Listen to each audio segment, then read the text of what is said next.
Namaskaram, and welcome to this week's edition of Super Solo Saturdays from Kinkini Dhwani. Unlike other Saturdays, when our discussion follows the presentation that we have made, today's discussion stands alone, and with good reason, because we have with us Dr. Anupama Kailash, who is an expert on the musicology of dance. We have been discussing how ragas come together, how musicians approach the dance form through their music, and how dancers look at the musical forms. But what we're going to have is an expert insight into the origins of the terminologies, the different influences, and how they have molded the items that we present to you in our amalgams today. And it's not going to be a one-day story. Oh no, we're not going to let Anupamaji go away so easily. So we're going to have her for a series. Let me welcome with me here Satish, who you're all familiar with. Hello. Namaskar. And Anupamaji to join us right now. Namaskaram. Namaskaram. We are very, very happy to have you here with us. And I hope that you're going to enjoy this discussion as much as we are. Thank you so much, Swagata ji and Venkatesh, for having me here. And I'm sure it's going to be my pleasure. Thank you so much. Yes, we are going to have a fairly easy and interesting discussion. And before you joined us, I have already committed you to our audience for a series on this topic. So I hope we are going to be able to stay true to that. Now, as I was telling our viewers, and as I have sort of shortly, briefly discussed with you, we have been talking about the musicality of dance. In a very different mode, we have actually been looking at musicians and dancers and the interactions that take place there, or the constraints that are placed either upon the dancer or upon the musician in that interaction. Mm-hmm. And we have discussed some really interesting things about that aspect. What we wish to do with you is to discover the origin of terminologies, to see the longevity of some of the terms and the absolute brand newness of some of the others, and perhaps explore how those terms and how the renditions have been influenced in subsequent years through various social, religious, cultural factors, and have molded what we present in the present day Margam. Yes. So to just start you off, if you could tell us briefly, where does one start to look at such a thing? Yeah, so I'm a very text-based person. So I think a lot of answers to the questions that occur in our minds, I think a lot of them is actually, they're already hidden in the texts. So provided we know where to look in the text also, I think that is also equally important. Totally. So, and also a lot of things that we today have demarked and said, this is music, this is dance, this is literature, or, all these compartments that we have made, there were no such compartments in the yesteryears. So everything was one entity. Like the Sangita Ratnakara says, so the Ratnakara has said that Geetam Vadyam Tatha Nrityam Trayam Sangeetam Uchyate. So the word Sangeetam is a combination of Geetam, Vadyam and Nrityam. But today Sangeetam for us means only music. So this demarcation has happened over the centuries, but there was no such thing. So therefore the entire origin of each of these genres are probably interconnected in every way, whether it's... Where would you say this demarcation began? Where would you say? I think the demarcation began when there were several socio-political and cultural reasons, like with the rise of the Bhakti movement, for example, between the 11th and the 18th centuries, the rise of the Bhakti movement would have given a different purpose to the idea of music. Because it was also, the rise of the Bhakti movement was also dependent largely on the idea of a renaissance of the Hindu thought. Okay. Because of Buddhism and Islamic invasions, and then Buddhism and Jainism taking over on one side. So the Bhakti movement came with an altered version of Hindu thought. So the idea of propagation, the idea of bhakti, the idea of the saulabhya, or the easily available Godhead. Yeah. So with this, a lot of the connotations would have changed over the centuries. And I think actually technically, if we look at it, that is what, when I was actually studying some of these aspects, I found it very interesting that when the Vagekaras, or the poets in those centuries, when they referred to these terms, actually there was no dichotomy in their mind. It's only later that we have, created a kind of a demarcation, a very rigid demarcation, just as we have done for our dance styles also. But because we were referring to texts, Yes. The interesting part is that in India, all our classical dance forms are supposed to have originated from the same Natya Shastra. But you see completely and totally different genres of dance emanate from that same text. So I guess it is open to interpretation. And the Absolutely. interpretation is what is giving us these different, nomenclatures, understanding, whatever. So now, if we were to go back, let us say, to the mother text, which we say is the Natya Shastra, are there references to the musical terminology that we can sort of, refer to today and know that, okay, this was also mentioned in a similar manner in the Natya Shastra? Then we can come to the later times and see what the Lakshana Granthas thereafter said. Yes, absolutely. We do find such references, because when the Natya Shastra, in fact, the four types of instruments, the chapter on music begins with that in the Natya Shastra. Yeah. That itself directly associates us to the art of dancing today. Because the four instruments they talk about, that is the Tata, the Avanadha, the Sushira, and the Ghana, are exactly the four instruments we use for dance. Yeah. The percussion, the voice, the cymbal, the flute, and the violin. So they are exactly the same instruments that we use. So the terminology that we do find in the Natya Shastra starts with the idea of Gandharvam.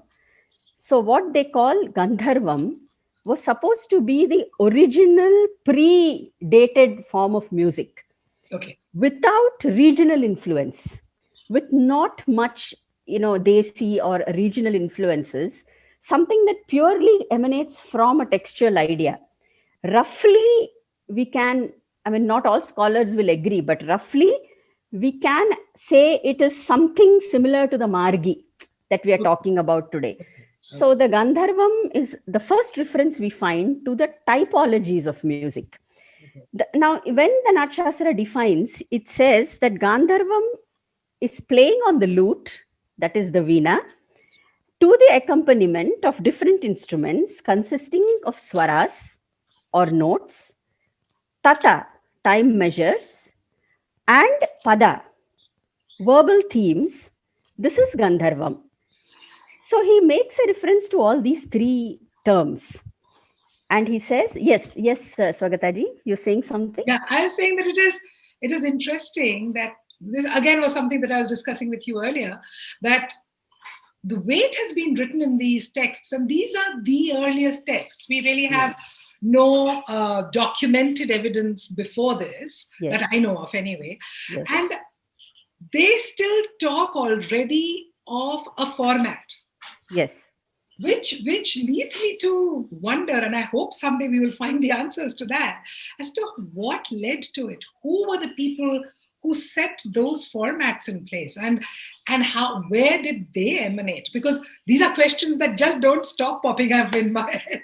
Yes, And I'm a this is why I strong. keep looking for Yes. scholars like you to help us tell, No, no, I'm a strong believer in the idea that the text follows the practice. Yeah. I'm sure of that, because what do you write about in the text if the practice was not prevalent? So Well, scientists would disagree with you. They have a hypothesis, but then I no, think in art we cannot hypothesize over the possibilities of it. no, I don't think. I think later maybe the text has influenced the evolution of the dance forms, but definitely the practice was already there. Yeah. And then the text came as a description of the practice and an enhancement of the practice. But I don't think the text could have just been created in a capsule somewhere without the actual practice of it being visible Somewhere. Yeah. somewhere. So I don't think it can exist in isolation like that. So because even when you look at the ideas, the veena, he's talking about these particular instruments. He says the flute, the veena. So they are already in existence. They have already been created. That's what I mean. I want someday to know where these originated, how they originated, what would have led to it. Of course, we believe that this was Yes. the very term No, Gandharva. in fact, there is one very leading term in the Natya Shastra which kind of also, in a way, tells us about what we are just talking about. Yeah. So he says Gandharvam is born from Gana, that is a song, Veena, the lute, and the Vamsha. And he says, very importantly, he makes a statement there saying the source of the notes or the swaras is twofold, as on the lute and also as on the lute of the body. So he compares the body to the veena, and he says the source of the sound is from the body, that is the vocal, and from the lute, which is the instrumental. So the whole idea, in fact, even when we were discussing with some other scholars about the origin of movement also, when you see, the whole idea is either, I'm sure that the concept of artistic representation of any form would probably have evolved from either the earth or the idea of birth. These are the two ideas that we find, because the whole, like, look at the term that is used in the Natya Shastra for a combination of notes. It's called a grama. Now, when you say grama actually means a village. Etymologically, grama means a village. So each of these notes are treated as individual beings, and a combination of all the notes forms that village of ideas, or the grama. So the whole thing comes from the idea of organic birth, organic, earth. And a lot of the mudras that we find in dance also take their origin from earth measurements. So I think that is where we have to look. We have to look at the earth-based traditions, because a lot of the mudras, like the measuring mudra, this whole measurement mudra, this whole dandahasta, everything comes from the idea of measuring the earth. So, which are those texts that you are talking of? So this is not in any texts. These ideas of the measurement ideas we find them only in folklore. We find them in folklore. We find them in stories which the farmers will tell you, or the stories that the Vishwakarmas will tell you about certain things. So these are all living, breathing practices. Okay. And that must have been the basis of music, dance, theater, everything. The idea of the flame. So, I mean, we are digressing now, but so there are. No, we never digress. Anupama, let me tell you first of all, we consider everything that follows as a natural discussion to be a part of the discussion, because of course, like you said, in my personal opinion also, I believe that the classical forms would not have existed unless you already had a folk layer, something Absolutely. from which it got refined and became a certain grammatically correct manner. Otherwise, it was always there. Absolutely. There is no room for any doubt regarding that. Yeah. Actually, there is no room for it. There is nothing called a classical which just emerged like that. Happened on its own. It just didn't happen on its own. It's all a refinement. And I actually have a problem with the word classical also. So, I have a problem with that very word, because what is classical? I mean, yeah, they're all traditional forms. Each form is based in a certain very ancient and a very, meaningful tradition that belongs to a certain region or a community. So there is nothing, we are no one to say that this is classical or this is not I think, classical. I think that happens because we are talking in terms of English in Yes. our It's a semantics issue. right? Shastra, anything that follows the Shastras. Follows the Shastra. Yes. Therefore, So, I mean, but then, there's an issue here, like Kudiyattam, for example. There is nothing more Shastric than that form, because it's in a capsule. It is Sanskrit theatre captured in a capsule and frozen in time, like that, literally. But it's not considered to be a classical form. It's one of the traditional dance forms. Yeah. So I think we need to relook at this whole idea. I think it's more in the manner of depiction that we have. The classifications are much later, right? The classifications are very much later, and the modern classifications do not even, geographically. Yes, geographically also they don't make any sense, because what geography we are looking at today is not more than 70 years old. Yeah. So even geographically it doesn't really hold any water. No. Satish, Venkatesh, you were saying something. Yes, please. Thank you. Very interesting topic that you touched on is the grama.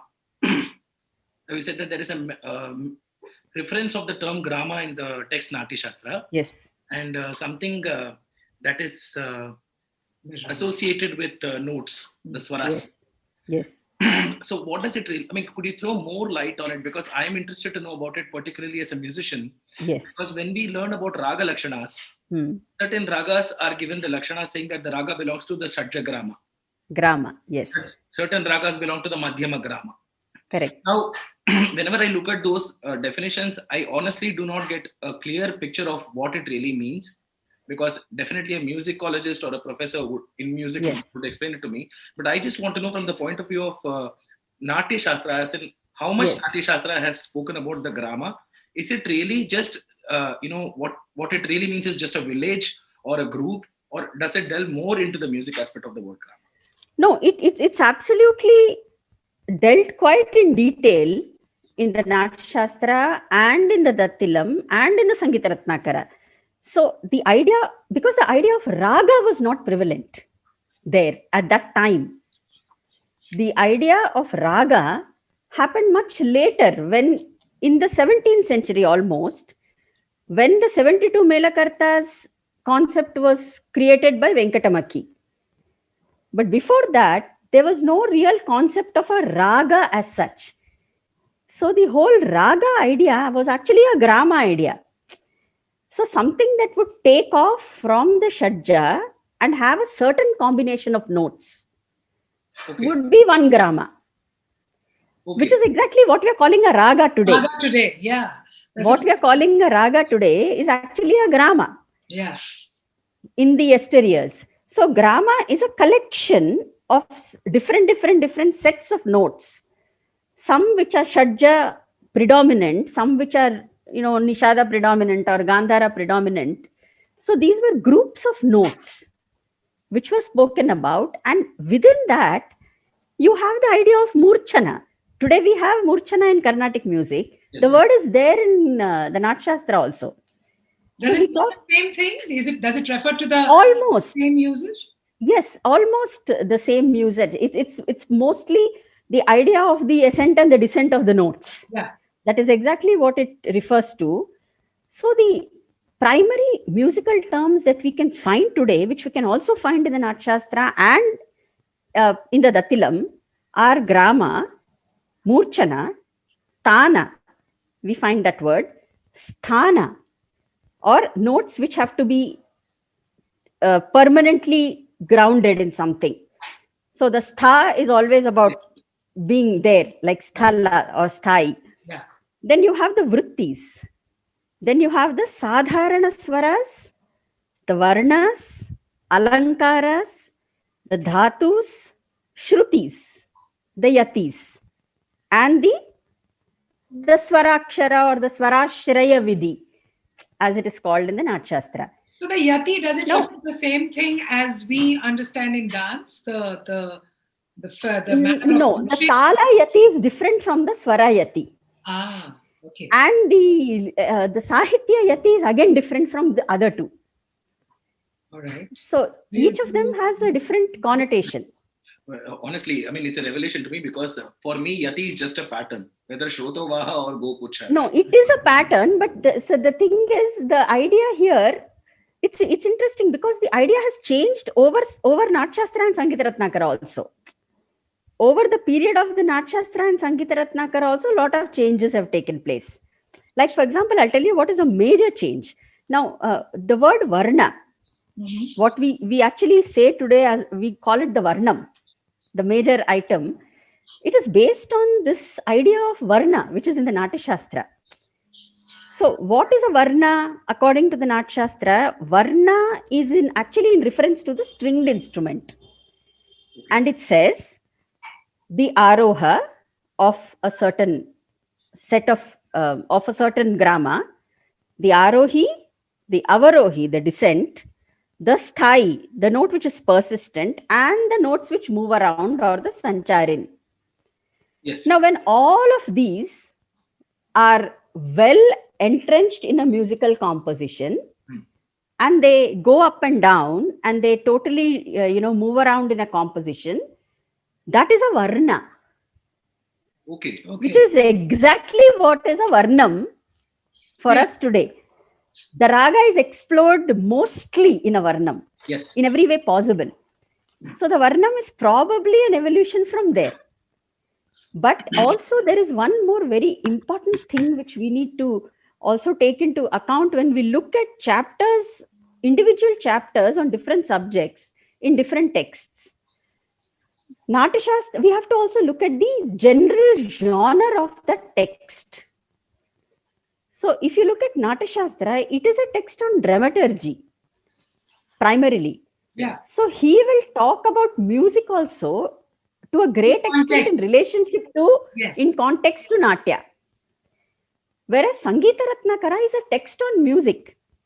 So it has developed the idea from the point of view of music to a great extent. In that sense, Anupamaji, what would be a text that would be purely on dance?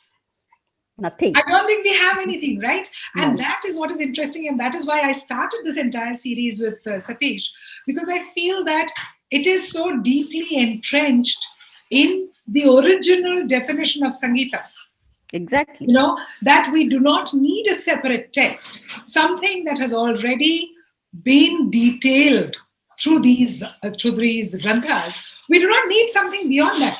But again, having said that, it is the interpretation that various people over various times have had of these that has caused us to have different types of dance forms and usages. Yes. Totally. Because the idea of dancing as an independent unit in a kacheri as a soloist on the proscenium stage was never in existence. That idea was not there. The only idea of solo dancing was contextual, and the context was the temple. Yeah. And then the context changed to the court. So in fact, 90% of the pieces that we dance today and musical pieces that we take and we dance today, we are actually force-fitting them into the dance pattern. Those pieces have not evolved for dance. If you look at a Ashtapadi, for example, or you look at a Kriti, or you look at a Kirtana, or you look at a Jatiswaram, or a Tillana, none of them are actually, the idea behind these pieces being created was never for dance. It was always only for music. Okay, because last time we discussed the Jatiswarams. And in fact, we had this, I think you had spoken with Satish about the Swarajatis and the Jatiswaram context. And we found it very interesting. I found it very interesting as a dancer because for us, a Jatiswaram is a minor Vritta piece, whereas a Swarajati is a replacement for the central Varnam. So for us, so that was a very interesting juxtapositioning that, musically, they can be, used more or less in the same breath. But in dance, we can't think of saying a Swarajati and a Jatiswaram are the same or replaceable. They're not. Yeah. So, but because the whole problem here is that the main pieces which were created with the dance or nataka as the prominent idea behind it are not in practice by any of us today. Whether you look at the Daruvu or whether you look at, the Gadya or the Dvipada or or the Dhavala or the Reku, those which form part of the Yakshagana literature, those which form a part of the Nataka literature, we are actually not dancing anything that was meant to be danced. We are dancing that which is meant to be sung, and we are creating our own interpretation of that. So just now when you were mentioning these names, the only level of familiarity I have with them is that some of those terminologies I've heard used either when I've been, witnessing a Yakshagana performance, or little less maybe in Kuchipudi. Yes. And when you're singing for Kuchipudi, do you sing it according to these descriptions, perhaps? Definitely, yes. Of course, Anupama ji knows about it because she's a Kuchipudi dancer herself. We do use the Pravesha Daruvus. Yes, exactly. We use Daruvus. Exactly. So there are also Daru Varnams, right? There are Daru Varnams, there are Daru Tillanas also. Yes, in fact, interestingly enough, the first time that I heard reference to a Daru, and I had no idea what it was in Kalakshetra, where in our dance dramas, Atte has used Daru Tillanas. Yes. And they're not called Daru Tillanas. We only heard of them as Darus. Yes. And it was only later when I started teaching and we had terminology per se as something to teach that I discovered that Daru was an overarching term which had different types of musical compositions under it. Yes. That for me was a revelation. And those are... No, absolutely. Actually, Daruvu, Kriti, Padam, Pada, these are all overarching terms. They're actually very generic terms which have been used to encompass several kinds of compositions. Mm-hmm. Even if you look at the texts of the literary, Vagyakaras, like Annamacharya, for example, he has written a text called Sankirtana Lakshanam, where he gives you the qualities of the Sankirtana. Okay. Now, in that, he uses Sankirtana and Padam synonymously. For him, there's no distinction. In some places, the word Sankirtana occurs. In some places, the word Padam occurs. So when the translation, it's supposed to be in Sanskrit, which is not available, the original version, but we have the Telugu translation by his own grandson, Annamacharya's grandson. So when he says Annaya Padamulu. So in some places he says Padamulu, in some places he says Sankirtanam. So there is no distinction here. You can find the same thing happening with Tyagaraja also. You can, like for example, there was one interesting example which had come to my mind, which I quickly noted down yesterday was, Sogasuga Mrudanga. Yeah. When you see that piece, he talks about the word Kriti there. He uses the word Navarasa Yuta Kritiche. Yes. The same Tyagaraja in another song called the Ragaratna Malikache, in that same, he uses Kirtanamulata. So there is no distinction in their mind between Kriti, Kirtana and Padam. So there is... But as a practitioner of Bharatanatyam, for us all these are different. For us, they are different today. No, that's what I'm saying. Yeah. So where those differences came, because technically, from the point of view of literature, the literary meaning of pada is actually something that has text. Yes, that's it. That's all. It. So anything that has text would be a pada. Be a pada. Yes, anything that So has a starting from the text Shabdam, has a pada. even the Kautavams would all be padas technically because they have text. They Yes. have No, pada would be anything which has a song format, basically. some format. Yeah. Again, the Kautvam follows the Mela Prapti or the Shabdam or the Todemangalam format, which is different. Yeah. So I think the demarcation comes when the format demarcation was recognized Okay. by the musicians and the dancers. I think that's where the demarcation started. Because when you say Shabdam, you cannot call it a Padam. Because it does not have the structure of the Pallavi, Anupallavi, or the Charanams. Okay. Or it does not even have the structure of a song. Okay. It's primarily a narrative structure. Two lines just keep repeating. And the melodic structure is also extremely repetitive because the same thing keeps repeating over and over again. So basically, it's simply a narrative. Okay.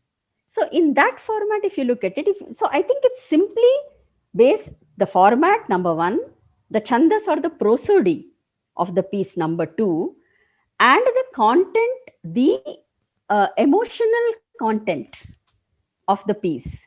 It is these three things which created this demarcation gradually over the centuries, Okay.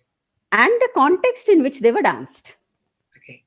I think that was another thing, because when you say Salam Daruvu, the context for that would have been created only after the Muslim kings came in. Yeah. Because till then, you don't have the word Salam there. So there would be the Persian influence there. But the word Daruvu has been retained there, even though it's a Shabdam, even though the format is a Shabdam. Okay. So it shows that Daruvu has been a very generic term, and there is a lot of discussion because of Natyashastra being a theatrical genre and being a base for what most of what we are taking today. Lot of people have discussed and said that the Daruvu itself has evolved from the idea of the Dhruva Gana of the Natyashastra. Okay. So there is an entire section in the Natyashastra which deals with these different kinds of songs, which is called the Dhruva Gana. I would like to ask something regarding the Daru, of course. The same Yes. term Daru, because as you and Akka rightly discussed, that Daru probably means a padam or words or a kind of a. Yes, it's a song. Yes, a song. Now, in music, as you rightly said, there are these categories. I mean, if you talk about music for dance and if you talk about music for musicians, I mean, what we sing in a concert. So we have the Daru Varnam, we have the Daru Tillana also, which is a revelation for me because Yes. I really don't know how to differentiate it differentiate it from a regular Tillana. Yes. So I would like to know, as a musician, what is a Daru Tillana? How is it similar or different from a Daru Varnam and from, say, a Pravesha Daru? I mean, how is the term Yes. Daru so common in all these three? And how are these things Yes. different from each other with having Daru as a term, as a word in Correct. So I think the word Daru comes in only in regard to the Sahitya component. So primarily when something has a particular kind of a Sahitya component and the rest of the format resembles that of the Tillana, they would just insert the word Daru there. Or if something has a Varna, format, and the content is similar to the Daru, they just insert the word Daru there. So then what is the base content for a Daru? Base content for a Daru, now this is the discussion that is still going on. When you say that, it has evolved from 4-5 ideas of the Dhruva Gana of the Natyashastra. Okay. So the Natyashastra gives us the Praveshiki Dhruva, that is the entry Dhruva, the Prasadiki, the Antara Dhruva, and Naishkramiki, the exit Dhruvas, the Nishkramana, where you exit, and the intermediary Darus, where two characters are talking or something. Now, when you look at the evolution in the Desi traditions, the same Dhruva seems to have become Daru. So you have the Pravesha for the Praveshiki, the Nishkramana Daru, the Samvada Daru, the Uttara Pratyuttara Daru. So based on the content, this word Daru seems to keep getting inserted where it's not required actually. Actually, because the doubt that comes to my mind is that, when we are taught a Varnam, especially the difference between a Pada Varnam, say a normal Varnam and a Daru Varnam, we understand the difference by the fact that a Daru Varnam has Shollukattu in the Mukta Iswaram. That is what is different from a Daru Varnam from a regular Tana But then Varnam or a that's Pada also a Varnam. Swarajati. Exactly. It's also a Swarajati. In Swarajati also we have a Sollukattu. For example, we have Mate Malayadwaja and we have the Sollukattu Yes. in Mukta Iswaram. We have another Sanutangi, Vasanta Varnam of Mute Bhagavatar. So these Correct. are called as Daru Varnams. So Yes. probably that this particular characteristic of a Daru Varnam probably holds good only for musicians, and it is not something No. that that we differentiate in the dance format. exactly. In the dance format, there is absolutely no differentiation because it's of no consequence to us. It's of no consequence. The only thing that's of consequence is what is the difference between an actual Daru and between a Varnam. Yeah. That is the only thing that would be of consequence actually. Because if you say that, there is a Madhyama Kala Sahitya in some Kriti, there isn't in some, there is, some other idea. It's really not the concern as far as the formatting is concerned of the dancers. Because the format itself was not created for them. We are dancing to a format which was created for the musicians. But so often I see that many of us, myself included, have inserted nritta portions or asked the musician if they can't actually sing the swaras, we have asked the instrumentalists to include swara passages in something that does not originally have swara passages. Exactly. So if we want to understand why before the Varnam, before the Tillana, the word Daru is being inserted, we will have to study the idea of the Dhruva in the Natashastra. Are there particular kinds of Dhruvas which have Sollukattus, which are meant to be inserted in a particular Dhruva? We are going to hold Unless we study that.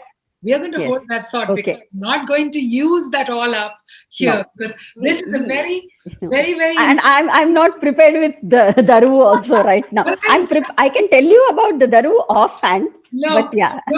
But what is interesting in this discussion, what has come across, at least to me as a dancer, is that in Kuchipudi, I think these terminologies, I don't know whether the actual compositions or the intent of musical composition is the same, but at least terminology is still retained to a certain extent of the original texts, as you are saying, that were intended for dance rather than just for music. That is because Kuchipudi is a theatrical tradition. Exactly. And it has its origin in theatre. This is what I was coming to, that maybe the theatrical traditions have maintained that. And we will discuss more about that in our next session. Absolutely. But what I would like here to do is, Satish, if you can, have you sung a Daru Tillana ever? It's a revelation for me. I've never sung a Daru Tillana. In fact, I don't even know the difference between what a Daru Tillana and a Daru Tillana. So actually, we also have never understood the difference because apparently Narayana Tirtha, Narahari Tirtha, the Tirtha poets between the 13th and the 15th century were supposed to have created this Daru Tillana idea. Okay. But when you actually look at the format, there is nothing very different. You have the Pallavi, you have the Sushkaksharas, that is the Tom, Dim, those kind of aksharas you have the construction of a small bit of Sahitya. And here and there, where you don't expect Sahitya in a normal Tillana, there you do find Sahitya lines. Okay. In what Narayana Tirtha or Narahari Tirtha have composed in, but those pieces itself are not available in textual form for us. Those compositions itself are not available. So there was one which was recovered by my guru, Swapna Sundari. And she taught us one, Daru Tillana, which was based in Narayana Tirtha's work. So she probably found it in some manuscripts. So even in text format, we don't find these works. No, that's what I was saying, that because I told you that the first time I heard it mentioned was in Kalakshetra, and this was exactly what was there, that it was a description woven into a Tillana. So there was text, there was Sholle. That's what I'm thinking. But it was in a form, in a Tillana format, in the sense that it lent itself to being danced as a Tillana. Exactly. That is what I think. Wherever the story or a context or a Sahitya takes on certain connotations, and has been set into the pattern of the Tilana or the Varnam, this word Daru has been inserted there. But I guess I don't know. We can probably discuss that later in Yes. one of our Yes. coming sessions. Maybe it is just a question of description. Maybe Daru means something that is descriptive, and then the prescriptive part of it, where the description is going to come in, or how much of it is going to be there, maybe is what decides whether it's a Pravesha Daru or a Daru Tillana or a Daru Yes. Varnam. Maybe that, and maybe we could look into that at another time. Oh, sure. But what I Certainly. really know, what I want to do is, we never have these discussions without some music. Oh, And okay. Really. I see. That's nice. and what I would like, which of these formats have you sung? Daru Varnam he has sung for sure. I know you sung. No, you've sung Pravesha Darus also. No, they are a little different from the Pravesha Darus, yes. Can you just sing a little? The reason I want our audience to be exposed to this is because I know that there's a whole lot of you who already know what these terminologies mean. But there are a lot of young people, and some not so young, such as I, who look forward to knowing the difference in the nuances between the entry pieces, for instance, and whether a Pravesha Daru is actually really an entry piece or just refers to the introduction of a character. And are things that we could Yes, discuss. that's also true, because it's not always that it's a first person entry. Yeah. You know, so it's only sometimes when she says Bhamane, Satya Bhamane, I am Satya Bhama. Yeah. So it's only sometimes, but otherwise you have, actually Tyagaraja also was influenced by this idea when he says Koluvayunnade Kodanda Pani. So he takes the idea from Koluvayunnade Deva Devudu of, Shahaji's Palakiseva Prabandhams. So I haven't discussed the Prabandham at all today, but Prabandham. I have deliberately kept you away from it. Yes. The Prabandha idea is something that we are going to touch on. In fact, all our formats that we are using today seem to have their base in the Prabandhas. Exactly. All of them. The Gitis and the Prabandhas seem to be the nascent forms of all these formats that we are using today.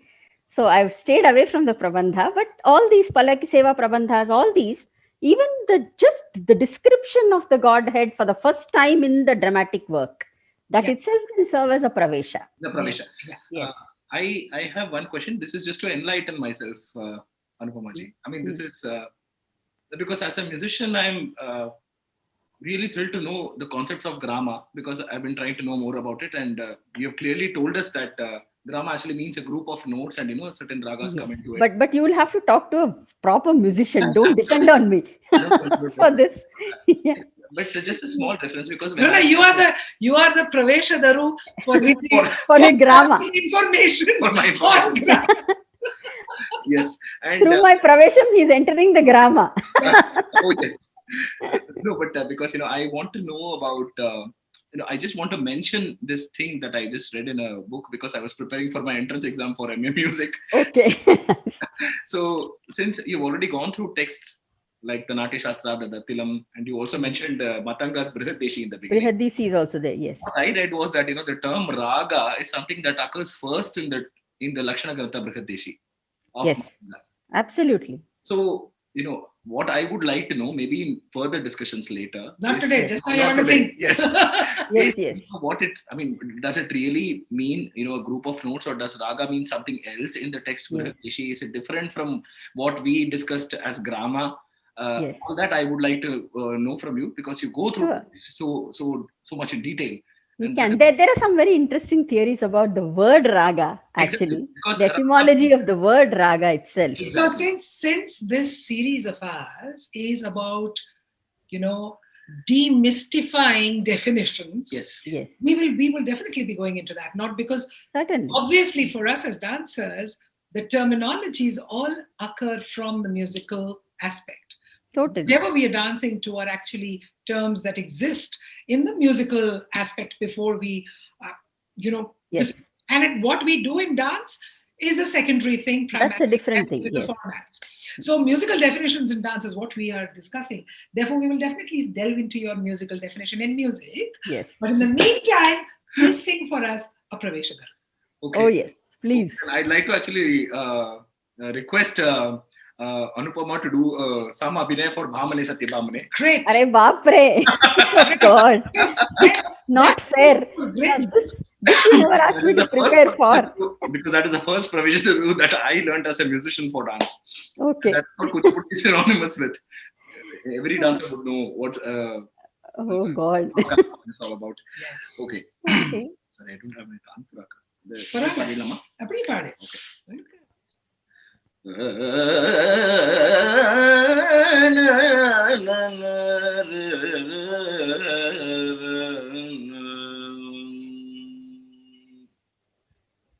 भामने Satya भामने भामने Satya भामने Satya भामने Satya भामने Satya भामने Satya भामने Satya भामने Satya भामने Satya भामने Satya भामने Satya भामने Satya भामने Satya भामने Satya भामने वैयारी Mudhol वैयारी Satya भामने Satya भामने वैयारी Mudhol वैयारी Satya भामने Satya भामने भामने परियारुवेल. Beautiful. I'm done because this I'm totally unprepared. No, but this is what makes I think viewing like this really interesting because as we've been discussing over our past few sessions, for a dancer, the music is the spur. Absolutely. Especially for those of us who are practicing traditional dance formats. We can, Totally. even when we are dancing to no sound, we are hearing some music in our head, something that we are emoting Totally. to, something that we are, placing our footwork on, somewhere which punctuates our movements. So I think anytime that we hear music, it's an automatic, let's do something to this. Even if it is as you were doing in the beginning, no hands, no nothing, just sort of ingraining the the music into you. Now, I will definitely have to thank you a great deal, but I will do it all in a bunch together. Right now, what I feel right now is extremely stimulated because, and I'm sure so does our audience today, for the first time, I completely forgot to keep addressing you, to tell you that this is what you're doing, because I was so caught up in what Anupama was saying. So I hope that my audience will forgive me for that.